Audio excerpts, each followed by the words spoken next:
Le temps vient, et il est déjà venu, que les vrais adorateurs adoreront le Père en esprit et en vérité, car le Père demande de tels adorateurs. Dieu est esprit, et il faut que ceux qui l'adorent l'adorent en esprit et en vérité. Jean 4, 23, 24. C'est nous qui sommes la vraie circoncision, nous qui servons Dieu en esprit, qui nous glorifions en Jésus-Christ et qui ne mettons point notre confiance en la chair. Philippiens 3, 3. L'adoration élève l'homme au plus haut degré possible. Il avait été créé pour vivre en communion avec Dieu, et c'est à cela que le ramène l'adoration. Tous les exercices de la vie religieuse, méditation, prière, amour, foi, consécration et obéissance, tout se trouve réuni dans l'adoration. Reconnaître ce qu'est Dieu dans sa sainteté, sa gloire et son amour. Réaliser ce que je suis, moi, créature déchue, et pourtant l'enfant racheté du Père. Voilà ce qui me porte à me présenter devant Dieu pour lui offrir l'adoration qui lui est due. L'adoration consiste à se rapprocher de Dieu le plus près possible et le plus complètement possible. L'adoration comprend tout sentiment et tout service religieux, et est la plus haute destinée de l'homme, puisque pour celui qui adore, Dieu est tout.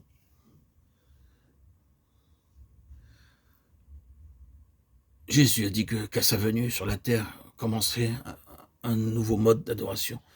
Ce que les païens ou les samaritains avaient appelé adoration, ce que les juifs même avaient connu de l'adoration selon la loi de Dieu, devait faire place à quelque chose d'entièrement nouveau, à l'adoration en esprit et en vérité. C'est là ce que devait inaugurer le don du Saint-Esprit. C'est là l'adoration qui seule peut plaire au Père. Et c'est précisément pour adorer ainsi que nous avons reçu le Saint-Esprit. Dès le début de cette étude sur le Saint-Esprit, pénétrons-nous bien de la pensée que si Dieu a envoyé en nous le Saint-Esprit, c'est pour que nous l'adorions en esprit et en vérité, car le Père demande de tels adorateurs. C'est pour cela qu'il nous a envoyé son Fils et son Esprit. En esprit, quand Dieu a créé le monde en âme vivante, cette âme siège et organe de son individualité et de sa conscience se trouvait rattachée par le corps au monde extérieur et visible, et par l'esprit au monde invisible et divin.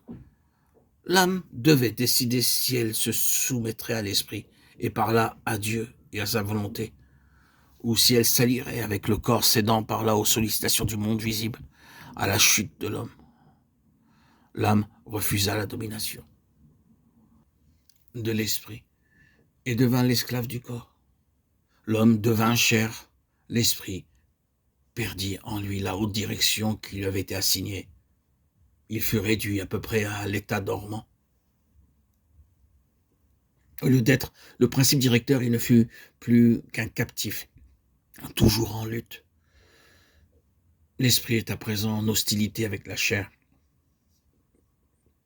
terme reçu pour exprimer l'association de l'âme et du corps sous la domination du péché.